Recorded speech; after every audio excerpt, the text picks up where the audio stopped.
और आने वाला हमारा नरेंद्र मोदी जी के नेतृत्व में जो चुनाव हमारा होने वाला है, उसमें हम पिछले जो सालों में हमने वोट अर्जित किए उससे अधिक वोटों से हम विजय कराने का प्रयास करें।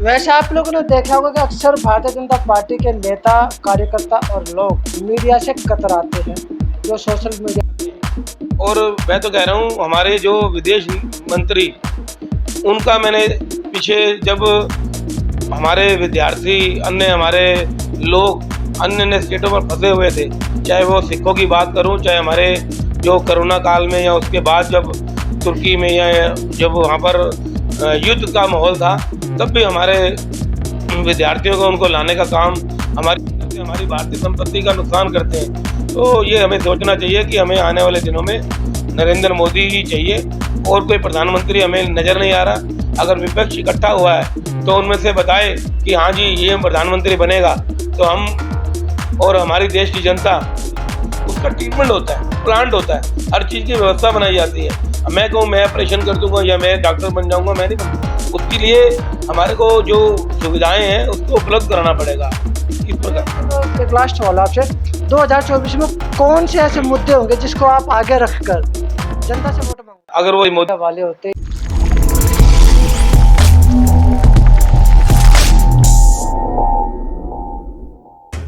नमस्कार, मैं Vijay Kumar Punia, VKP time News से मैं बैठा हूँ इस वक्त पश्चिमी दिल्ली के अंदर, पश्चिम दिल्ली का कार्यालय भारतीय जनता पार्टी का।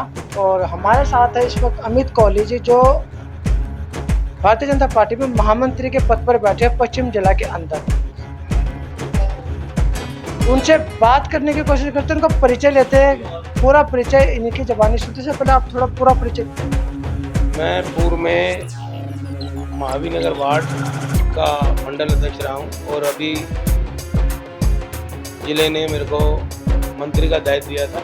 अब पुनः जिला बनने की ओर है और हमारे नवनियुक्त जिला अध्यक्ष राजकुमार ग्रोवर जी को मनोनीत किया गया है। मैं शीर्ष नेतृत्व का और अपने सभी वरिष्ठ पदाधिकारियों का हृदय से आभार व्यक्त करता हूँ, क्योंकि पार्टी में आज कोई भी अध्यक्ष बन के आता है वो भारतीय जनता पार्टी का अध्यक्ष मनोनीत किया जाता है। व्यक्ति विशेष अलग हो सकता है, मगर भारतीय जनता पार्टी का अध्यक्ष हम सबके लिए सब प्रिय है और हम आशा करते हैं वो सबका साथ लेकर एक विश्वास के साथ पश्चिमी जिला को अग्रसर करते हुए पश्चिमी जिले का और भारतीय जनता पार्टी का हम फिर से पश्चिमी जिले में परचम लहराएंगे और सबको साथ लेकर कड़ी में कड़ी मिलाते हुए संघर्ष कर जो पिछले कुछ सालों से हमसे दिल्ली विधानसभा और आने वाला हमारा नरेंद्र मोदी जी के नेतृत्व में जो चुनाव हमारा होने वाला है, उसमें हम पिछले जो सालों में हमने वोट अर्जित किए उससे अधिक वोटों से हम विजय कराने का प्रयास करें। वैसे आप लोगों ने देखा होगा कि अक्सर भारतीय जनता पार्टी के नेता, कार्यकर्ता और लोग मीडिया से कतराते हैं, जो सोशल मीडिया वाले होते हैं या छोटे मीडिया वाले होते हैं। जो मेन स्ट्रीम मीडिया होता है जिसको एक परिभाषा दी गई है गोदी मीडिया की, वे तो खैर उससे तो बात कर लेते हैं, लेकिन जो दूसरे मीडिया वाले होते हैं जिसको गोदी नाम नहीं दिया गया, उनसे कार्यकर्ता, भारतीय जनता पार्टी के नेता दूर भागते। लेकिन अचंभे की बात है कि अमित कोहली जी कि मैंने जब इनसे एक रिक्वेस्ट की तो ये बात करने के लिए तैयार हो गए और इन्होंने तुरंत बोल दिया आप मेरे से किसी भी मुद्दे को लेकर बात करें। तो करने के लिए तैयार होना, किसी भी मुद्दे को लेकर बात, तो बिल्कुल रेडी हो गए। कहने को कोई ऐसी बात नहीं है, ये गलत अफवाह फैली हुई है पब्लिक के बीच में कि जैसे मोदी जी मीडिया के सामने नहीं आते, उसी तरीके से उसके कार्यकर्ता भी नहीं आते। तो आज उस भ्रम को तोड़ने के लिए अमित कोहली जी हमारे साथ बैठे और उनसे जानने की कोशिश करेंगे देश के मुद्दों को लेकर और पश्चिम जिले के मुद्दों को लेकर। सर पहले तो पश्चिम जिले की हालत कैसी है भारतीय जनता पार्टी की?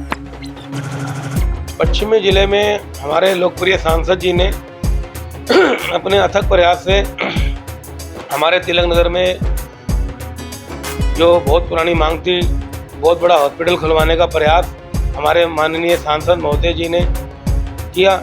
जो पुरानी मार्केट में माता गुजरी देवी हॉस्पिटल है, दीनदयाल में जब कोरोना का समय आया, जब यहाँ की दिल्ली गवर्नमेंट सो गई थी। और क्योंकि उनका एक ही ध्येय रहता है कि हमें मोदी जी काम नहीं करने देते, हमें ये नहीं काम करने देता, हमें एलजी काम नहीं करने, और अपने काम को चुराते हुए, अपने काम से भागते हुए वो लोगों को शोर मचाना शुरू कर देते हैं, ना कि काम करना। तो ऐसे हमारे मोदी जी के सिपाही के रूप में भारतीय जनता पार्टी का छोटे से छोटा और बड़े से बड़ा कार्यकर्ता जब कोरोना का समय आया, जमीन पर आकर उन्होंने लोगों की सेवा की।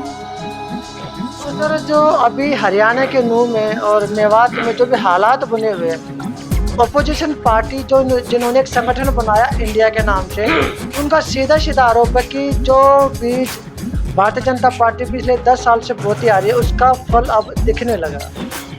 इसको कहाँ तक सही मानते? देखो, आज तक पिछले 9 वर्षों में जो मोदी जी ने भारत का नहीं, भारत के नागरिकों का भी नाम रोशन किया है।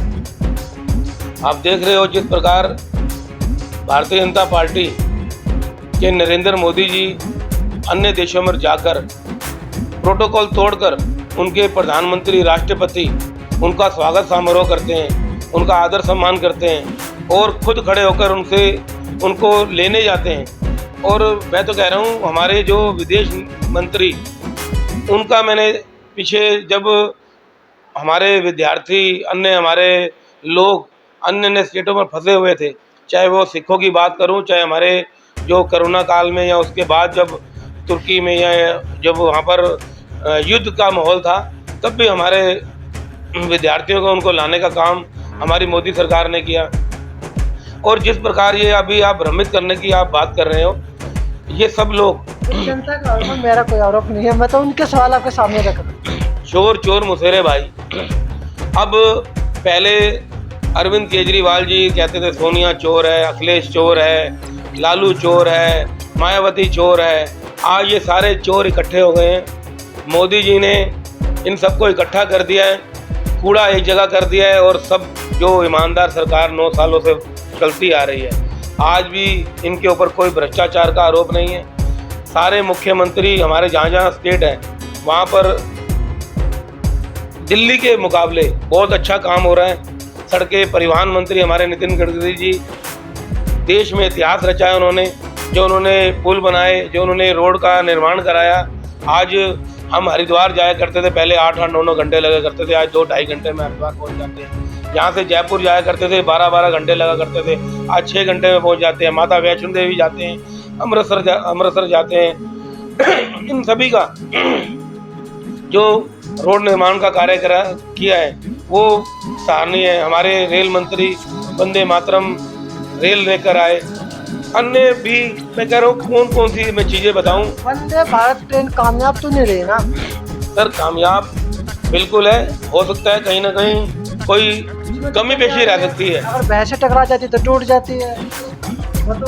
सर ये तो सब मीडिया का और जो अन्य विपक्षी दल है उनका सोशल मीडिया में तस्वीरें आती हैं। हो सकता है वो भैंसे से टकराई है, कहीं रोड से टकराई है, कहीं उसके ऊपर पत्थर मारे गए हैं। आप देख रहे हो जिस प्रकार रेल चलती है और वहाँ रोगिए जो बांग्लादेशी जो रेलवे का उन्होंने कब्जा कर रखा है, वहाँ पर वो पत्थर मारते हैं तो नुकसान करते हैं, हमारी भारतीय संपत्ति का नुकसान करते हैं। तो ये हमें सोचना चाहिए कि हमें आने वाले दिनों में नरेंद्र मोदी ही चाहिए और कोई प्रधानमंत्री हमें नज़र नहीं आ रहा।